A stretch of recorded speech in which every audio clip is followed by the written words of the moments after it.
سلسلہ وار پروگرام گفتگو کے ساتھ جاوید ثنا حاضر خدمت ہے۔ خوش آمدید اور آداب۔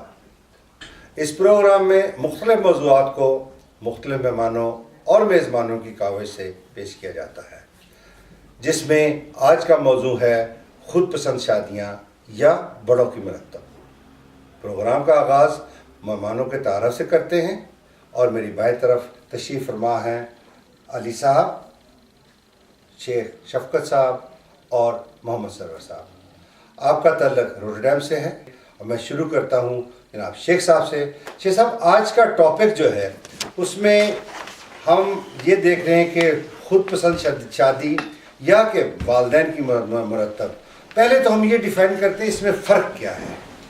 فرق یہ ہے کہ جو خود پسند شادی جس کو آپ کہہ رہے ہیں اس میں والدین کی لا تعلقی یا بچے والدین سے ٹوٹل ہی گفتگو اس موضوع پر نہ کی گئی ہو، اپنی بالکل مرضی کی، اپنی مرضی کی۔ لیکن کچھ شادیاں جو ہیں وہ بچے اپنے والدین کو بتاتے ہیں، اپنی پسند بتاتے ہیں اور وہ بھی خود پسند ہے، وہ بھی خود پسند ہے۔ اچھا، اس میں میرا مطلب کوئی ایکسپیرینس ہے آپ کے پاس کہ جو خود پسند والدین کو بتا کے کی ہو اور خود پسند اپنی مرضی سے اپنے ہی اکیلے پن میں کر دی ہو؟ ہاں بالکل، ایسے مطلب کئی دفعہ والدین کو پتہ ہی نہیں ہوتا، والدین بچے کا رشتہ تلاش کر رہے ہوتے ہیں اور وہ ہو بھی چکے، اور جب پھر انکوائری کرتے ہیں تو پتہ چلتا ہے آپ کے بچے کا تو ایک بچہ بھی ہے۔ چلے اس میں وہ یہ ہے کہ اس میں والدین کو ٹوٹل بچے نے لا تعلق رکھا ہے اور اس کو کہتے ہیں من پسند شادی یا خود پسند شادی، اس پہ بھی ہم یا لو میرج، کہ جس میں والدین کا ٹوٹل ہی تعلق نہیں ہے۔ اس میں بھی ہم واپس آئیں گے۔ جی سرور بھائی، والدین کی مرتب شادیاں، والدین کی مرتب شادیاں اچھی بھی ہیں اور بری بھی، اور بری بھی۔ اچھی کس لحاظ سے ہیں؟ اچھی اس لحاظ سے ہیں کہ ان دونوں میں ان کی انڈرسٹینڈنگ ہونی چاہیے، شامل ہونی چاہیے۔ نہیں لیکن ہمارا جو کلچر ہے نا اس میں زیادہ تر والدین جو ہے نا، اب یہاں پہ مرتب سے مراد جو ہماری اس وقت ٹاپک پہ ہے وہ جو ان پہ مسلط کی جاتی ہے، اس کے بارے میں آپ کا کیا خیال ہے؟ جو والدین کہتے ہیں جی بس تم نے یہاں شادی کرنی ہے۔ نہیں، یہ غلط ہے، کیونکہ اب آپ ایسی جگہ پہ آ گئے ہیں جہاں پر بچوں کے اور بڑوں کو دونوں کو مل کے کرنا چاہیے۔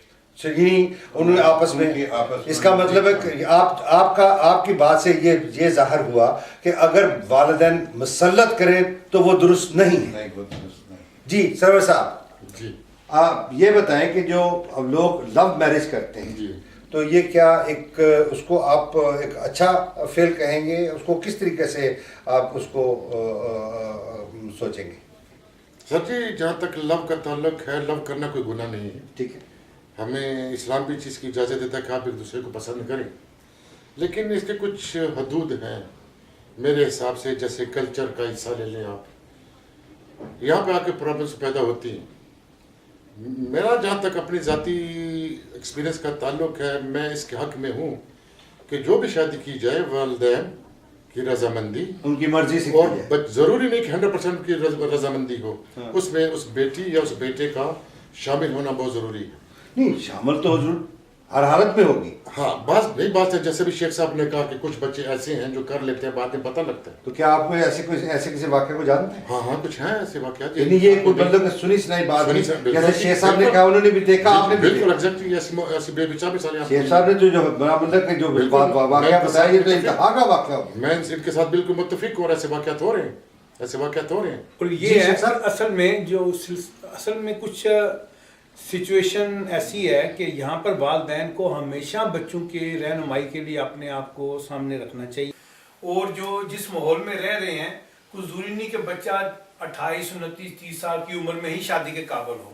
یہاں پر بچے جو ہیں 18 19 20 21 22 سال کی عمر میں بھی کئی بچوں کی خواہش ہوتی ہے کہ ہماری شادی ہو جائے، اور والدین کے ذہن میں جو نقشہ ہے وہ ہے 28 29 30 کا، لیکن بچے جو ہیں وہ اس سے پہلے مانگتے ہیں، اس کے زیادہ پہلے وہ اس سے زیادہ خواہش مند ہیں۔ اس لیے میں یہ چاہتا ہوں، یا یہ میری خواہش ہے یا میری تمنا ہے یا یہ ایک آئیڈیا ہے، لوگوں کو مشورہ ہے والدین کو کہ وہ یہ مشورہ ہے کہ والدین بچوں کو گائے بگائے ٹٹولتے رہیں، پوچھتے رہیں کہ آپ کا کوئی آئیڈیا، آپ کا کوئی انتظام کو ہم کریں یا تم نے کرنا ہے یا تم نے اپنی ذمہ داری سنبھالنی ہے. یہ ایک ذمہ داری ہے، تم نے اپنا آئیڈیا ہمیں بتانا ہے یا ہم تمہارے لیے. بات کو اس طریقے سے کریں گے کہ پہلے ہم یہ دیکھیں گے کہ کیا جو ایک والدین کی مرتب کی ہوئی ہے یا بچوں کی اپنی جو پسندیدہ ہے اس میں فرق کیا ہے، کیا فائدہ یا کیا نقصان ہو سکتا ہے. کیونکہ یہ فائدے اور نقصان کی بات ہے. فائدہ جو ہے وہ بھی بچوں کا ہے، نقصان وہ بھی بچوں کا ہے. میرا یہ خیال ہے کہ اگر علی صاحب کہ اگر وہ جو والدین جو ہیں، موسٹلی والدین جو ہیں، ان کی اگر یہ خواہش ہوتی ہے کہ بچہ ہماری مرضی سے شادی کرے، مطلب ان کا بڑا پازیٹیو ہوتا ہے. ان کی سوچ یہ ہوتی ہے کہ تاکہ بچے جو ہیں وہ ان کی عمر اچھی گزر سکے، تاکہ ان کی ازواجی زندگی بڑی سکون سے گزرے، سکھ سے گزرے. کیا خیال ہے آپ کا؟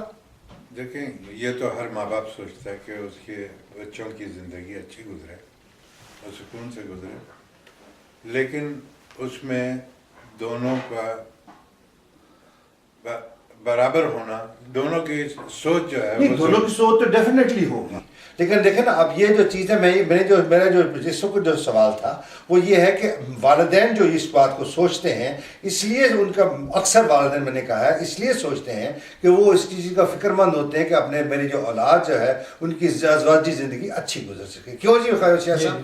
لیکن اس کو بچے یہ کنفلکٹ کہاں پہ آ کے شروع ہوتا ہے؟ دیکھیں جی، ہم بھی اسی عمر سے گزرے ہیں جس عمر میں اب بچے ہیں. ہم بھی کبھی بچے تھے. آپ نے بھی تو کہیں وہ مطلب ہم بھی اس عمر سے مطلب نہیں، ایسی بات نہیں ہے، لیکن یہ ہے کہ ہم سمجھتے ہیں کہ کچھ عمریں ایسی ہوتی ہیں کہ جس میں فیصلے جو ہے وہ بچکانہ فیصلے ہوتے ہیں، اور بچکانہ فیصلے کرنے کے بعد بچہ جب میچور ہوتا ہے تو اس کو پتہ چلتا ہے کہ میں نے بچکانہ فیصلے کیے ہیں. نہیں، آپ کا بچکانہ سے میں آپ کو تھوڑا سا اس میں اور میں ایڈ کروں گا، جذباتی فیصلے. ہاں، جذباتی فیصلے، یعنی بچکانہ میں جذبات زیادہ ہوتے ہیں. جی اپنا سرور صاحب، کیا جذبات کے فیصلے جو ہیں اکثر غلط ہوتے ہیں؟ میرے خیال میں اکثر غلط تو ہوتے ہیں، لیکن یہ جو فیصلے ہیں جو جذبات، جن شادی دونوں طرف سے ہو سکتی ہے، بڑے پیار والی شادی بھی ہو سکتی ہے اگر بچوں کی طرف سے ہے. وہ جیسے آپ نے کہا کہ پیار کرنا وہ گناہ نہیں ہے، اسلام بھی اجازت دیتا ہے، لیکن مطلب تا وقت ہے کہ اسلام کے اصولوں کے مطابق اس کو فالو کیا جائے. لیکن میں نے جو ابھی کہا ہے کہ جذبات اور مطلب جذباتی فیصلے بعض ٹائم نقصان دہ بلکہ موسٹلی زیادہ نقصان دہ ہوتے ہیں. جی، ہم لوگ جس ٹائم موضوع لے کے بیٹھے ہیں، بات کر رہے ہیں، یہ نہ صرف ہم پاکستان کے لحاظ سے بات کریں، جس ملک کے ہم بیٹھے ہیں، یہ پرابلم ہمارے یہاں دیکھی جا رہی ہے. ہم پاکستان میں بیٹھے یہ بات چیت نہیں کریں کہ ہمارا کلچر پاکستانی ہے، پاکستان میں بیٹھے ہیں. ہمیں جو مسائل درپیش ہیں وہ اس ٹائم یورپ کے ہیں. یہ ان لوگوں کے مسائل ہیں جو تارکین وطن چھوڑ کے، خاص طور پہ پاکستان کو چھوڑ کے یورپ میں آباد ہیں، ان کے گھروں میں ایسے مسائل ہیں. ان کے لیے یہ فیصلے کرنا اتنے آسان نہیں ہے جو وہاں پہ بیٹھ کے کیے جاتے ہیں. تو اس کا کنکلوژن کیا ہے؟ اس کا کنفیوژن یہ اسی طرح حل ہو سکتا ہے کہ جب تک ماں باپ اپنے آپ کو، ہر ماں باپ یہی خواہش کرتا ہے کہ میرے آنے والی زندگی، ہمارے بچوں کی زندگی جو ہے وہ اچھے اور پیارے طریقے سے گزرے. وہ اپنے ایکسپیرینس کے مطابق اپنے ماحول کو چھوڑتے نہیں. جی، وہ اسی ذہن کو جو وہاں سے لے کر آئے وہ اسی کو انہوں نے ابھی تک اپنایا ہوا. اس کا مطلب جی اسی کو اپنے نظریے کو رکھتے ہوئے اپنے بچے کی وہ تربیت کرتے ہیں. جی، ان تربیتوں پہ اپنے فیصلے دیتے کہ نہیں یار ہمارے لیے یہ خالہ کی بیٹی، فلانے کا رشتہ، فلانی اس طرح، فلانی، وہ دیکھتے ہیں ہمارے ساتھ کیسے چلیں گی. وہ کبھی یہ نہیں دیکھتے کہ ہمارے بچہ اس کی طبیعت کے مطابق ہے یا نہیں. یعنی وہ اپنا پرانا کلچر اور پریزنٹ، پاسٹ اور پریزنٹ کو مکس کرنے کی کوشش کرتے ہیں، جبکہ دو جو مختلف چیزیں ہیں. جبکہ ان کو چاہیے کہ جو بچے یہاں پر پیدا ہوئے ہیں، ہاں جی، جس طریقے سے وہ یہاں پہ تعلیم حاصل کی، جو اس ماحول کا اثر ان لوگوں نے لیا، اس ماحول کو ایکسیپٹ کرنے کے لیے ہمارے اوتر جو تیار ہی نہیں ہوتے، جس کی وجہ سے آنے میں ان کے لیے پرابلم پیش آتی ہے. رہ گیا پسند کی بات کر رہے ہیں آپ، پسند کرنا یا نہ کرنا کوئی گناہ کی بات نہیں میری نظر میں. لیکن ایک بچہ ایسے مسلمان، ایسے پاکستانی کسی غیر کلچر کے لڑکی سے یا غیر مذہب کی لڑکی سے یا لڑکے سے لو کر بیٹھے تو کیا شریعت ہمیں چیز کی اجازت دیتی ہے؟ نہیں خیر وہ تو ایک مسئلہ دوسرا ہے، وہ آپ کی بات میں سمجھ رہا ہوں.